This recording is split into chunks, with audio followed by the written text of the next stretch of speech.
The other thing that looks like it might be worth leveling up is your SP, so you can use more attacks. Oh, absolutely. One of the things with SP is unless you really ignore it for a long time, you go to level it up. It's one of like the hardest things to level up. You'll definitely see it with Bowser's SP2, which I haven't gotten to that yet because the game hasn't even given Bowser a special attack yet. He does get special attacks though. That'd be weird going through the whole game just punching everything actually. I would, in a sense, kind of approve of that because I love punching in this game, but that's beside the point. We have found Toadsworth. Ooh. Toadsworth Gat. He is unfortunately stuck behind some membranes floating in midair in his way. And unfortunately, he is stuck. And he's not a very curious person because he's also not pushing the obvious button in his cage. And not only that, he worries more about the princess than himself. What a true Toadsworth. Like, when I think of somebody who worries about someone else unhealthfully, I think of Toadsworth. Oh. He's become his own character. Whoever pays your paycheck, I guess. If the princess dies, how will I survive? He probably gets paid, like, ridiculous amounts. Oh my gosh. I've never even thought of how much Toadsworth gets paid, but he's not getting paid in here. He's not doing his job.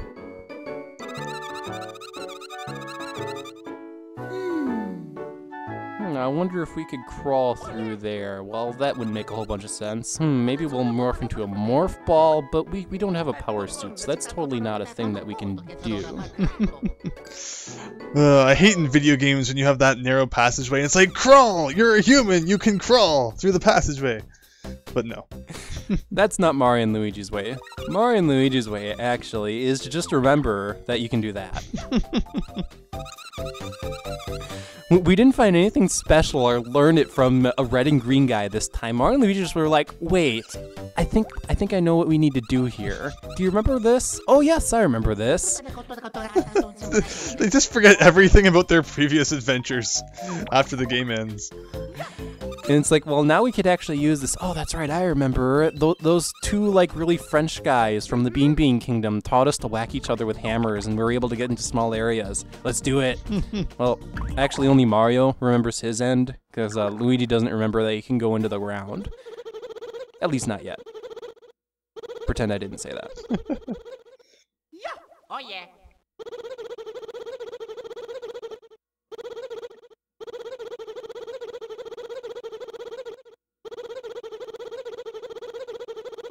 No.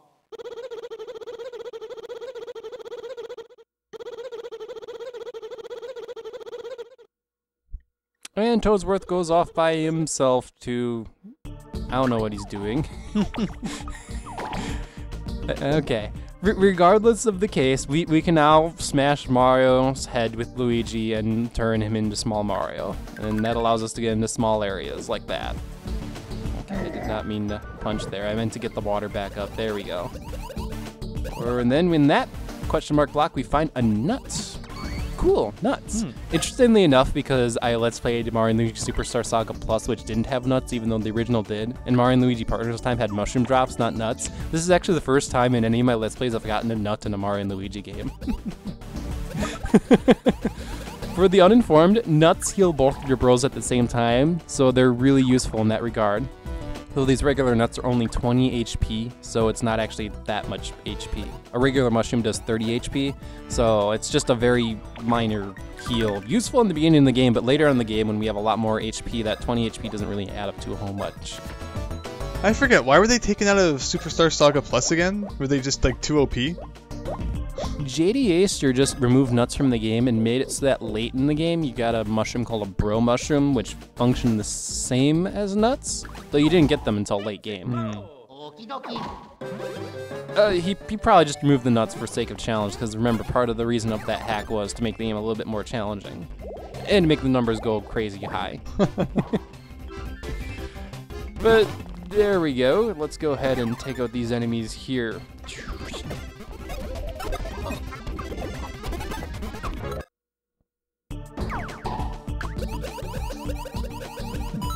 Sometimes I have to wonder if these creatures inside of Bowser actually have their own system at all or not. Or possibly, you know how some people used to believe that the Earth is flat, and some crazy people still do?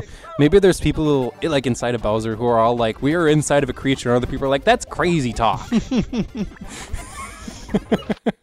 Could you imagine the school poster here showing like the picture of Bowser? You are inside this thing. And then you have your crazy non-believers. We're not inside anything. Let's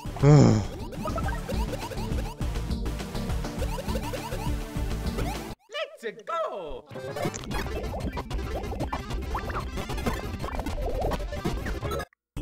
I recently played a game where the conclusion was that all of the characters in the game were actually in a game. And yeah, of course, there's like that freaking like hour-long part where no one believes that they're actually inside a game. So I guess it'd be similar to that. Understood. People are conducting, or I guess critters are conducting great science inside of Bowser. It makes me wonder if there's like an equivalent of, I guess you would be the Bowser Hadron Collider inside of here. They've got this mile strip around Bowser's stomach that just causes protons to collide into each other. And it's a great achievement. I'm just wondering if there's this big, gigantic society inside of Bowser is my point here. Well, how long has this even existed? Because the only reason his body's so messed up is because of that mushroom he ate like a couple hours ago, right? So like, do they even have like a history? Like, did they just pop up like a few minutes ago, or? I don't know. We're the original residents of Bowser's body. Says the people to the other things that existed here since that monkey mushroom. Invading territory and enemies, and these things still give me the heebie-jeebies, holy cow. Like, it looked like they would easily eat Mario and Luigi, and then what would you call this game? Inside story? How many insides can you go? Just a never-ending chain of inside. I've seen GIFs that just show one thing eating another thing, eating another thing, eating another thing, and an endless loop. It'd be one of those things.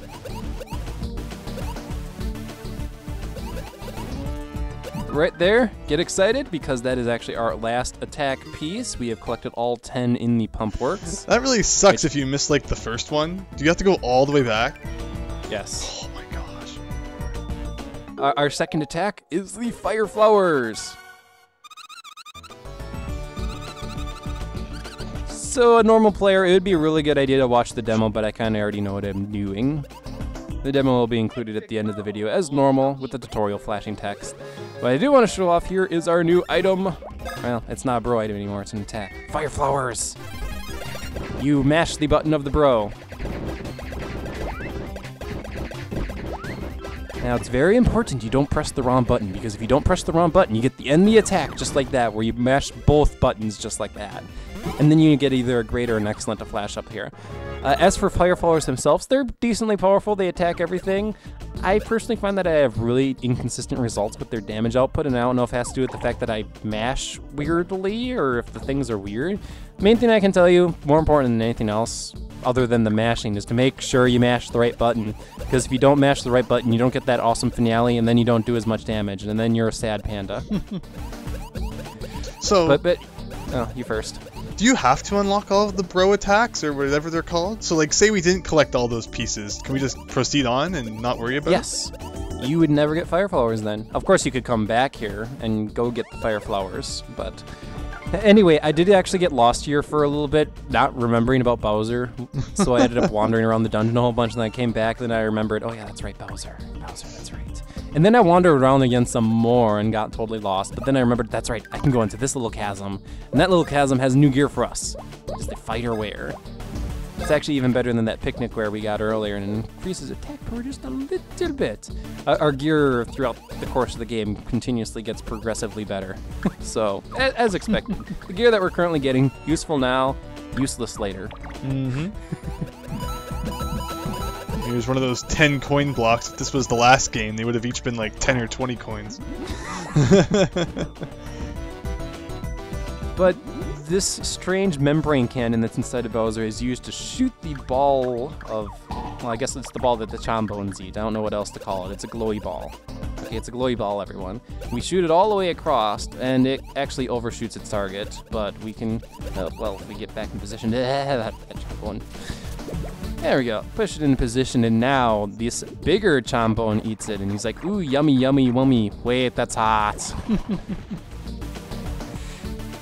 It's like if you were told to eat something, but you had to be blindfolded, and then you take and eat something, and it tastes like, I don't know, beef jerky. You're like, ooh, this is awesome, but hidden inside that beef jerky is like some extremely hot jalapeno, and it's like, ah!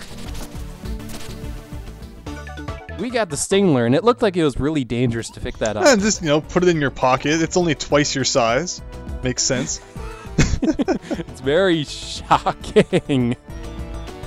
It's like, you use this somewhere, and we can see we have a map of the entire area, and other than that area down below there, which we haven't seen here, we've actually explored the whole dungeon.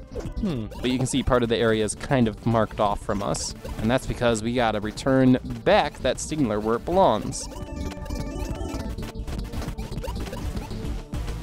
There we go. First save for safety. Who knows, you could open the door and it's just like, oh, you weren't supposed to do that, game over. You know, like an old text adventure. Oh no, that door had poison in it, you're dead.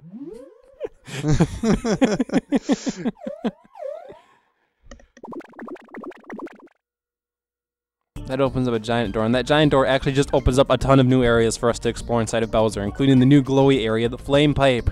Ooh. What a awesome name, the Flame Pipe. Well, obviously we know what this place is for. Thanks for telling us the function of this area, and it's not a very big area either. And I can't really argue too much about the autonomy of this area, because it's just beside the lun, and if you could breathe fire, chances are the pipe that you'd breathe fire out of would probably be beside your lun. So for in this case game, round of applause. Alright, but anyway, if we jump up there, we are actually tossed right into a boss battle. I know we did just say it, but before we get into that boss battle, I wanted a quick heal first. There we go.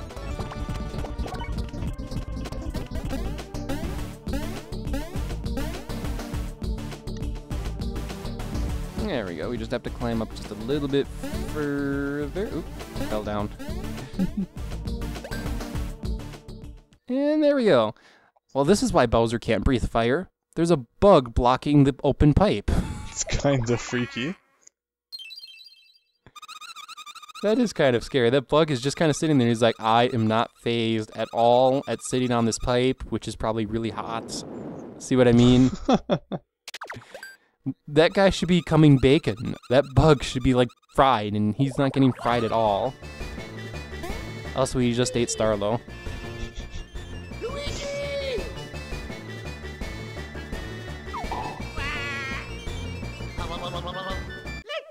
And here we go, our second boss battle. Just the Mario Brothers by themselves for this one. So this is a bug. His name is Scutlet. There we go. Let's go ahead and start off with some fire flowers, which actually, in retrospect, looking back at this boss battle, even though I wasn't paying attention to damage, I think this guy is kind of semi-immune to the fire flower, because he does not take much damage from it, and I kind of regret using fire flowers so much against him. I was gonna say, I mean, he's sitting on top of fire, so it would make sense for him not to take much damage from it. Yeah, but like my thought is like I have one attack that does 4 SP or uses 4 SP, and another attack that does 3 SP. I can make maximal use out of my SP if I make sure that I use the fire flowers in the green shell in the correct order. But actually, I'm pretty confident you should just stake away from the fire flowers in this battle, unlike what I'm currently doing, and just go with the green shells. You'll probably be much better off.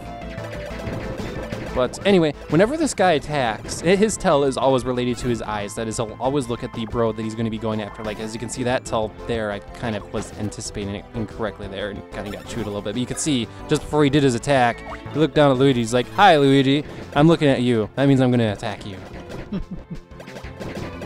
It makes sense to look at what you're attacking. It becomes important later with some of his other attacks, which don't have the immediately obvious tell.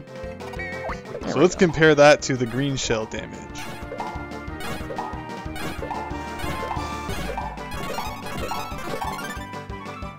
Not too much more.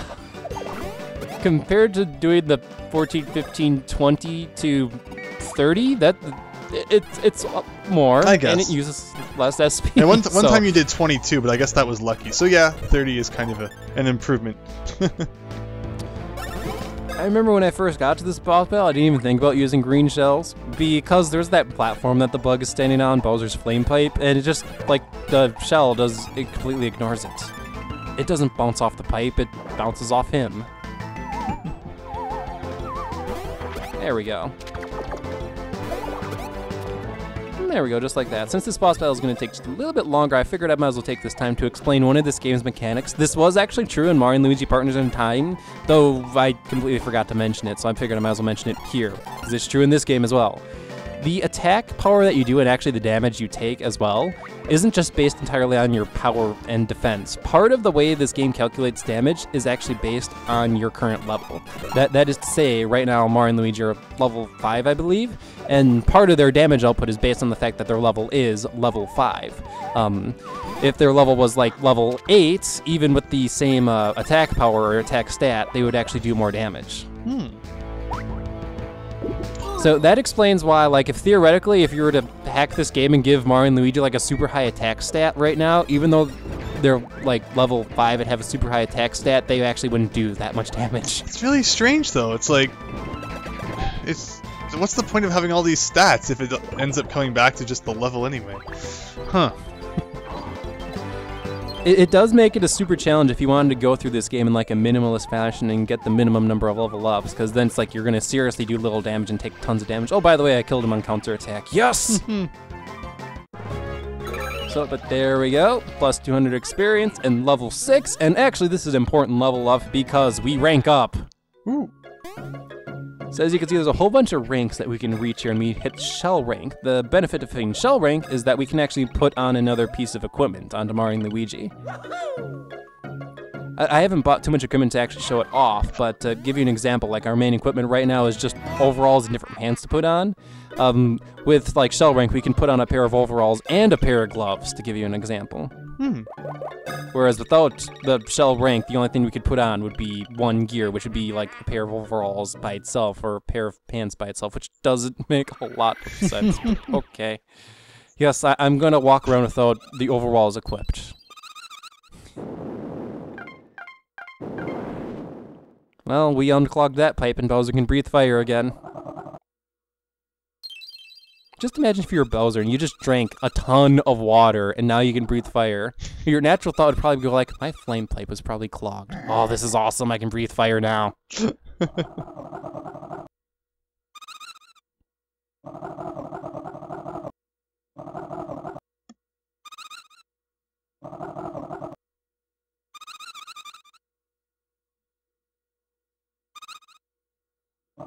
So Starlo now, Starlo, Gumball, Chippy. Stuffwell 2. Stuffwell 2. We have a lot of names for her.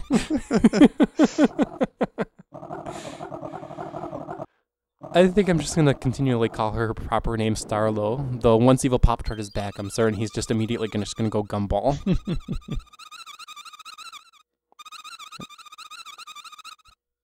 Yeah, oh yeah. There we go. Proper control gets returned back to Bowser here now that he has his flame pipe back, or his flames back. Well, the flame pipe got repaired, and now he can burn things.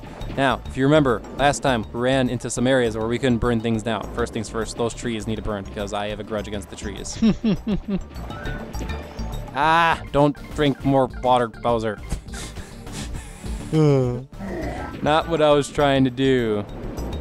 Since we can blame on these trees, well, let's head back. It's actually really a good idea to do this right at this instant. Head right back to Cavy Cape and burn this thing down that Bowser was talking about last part, actually.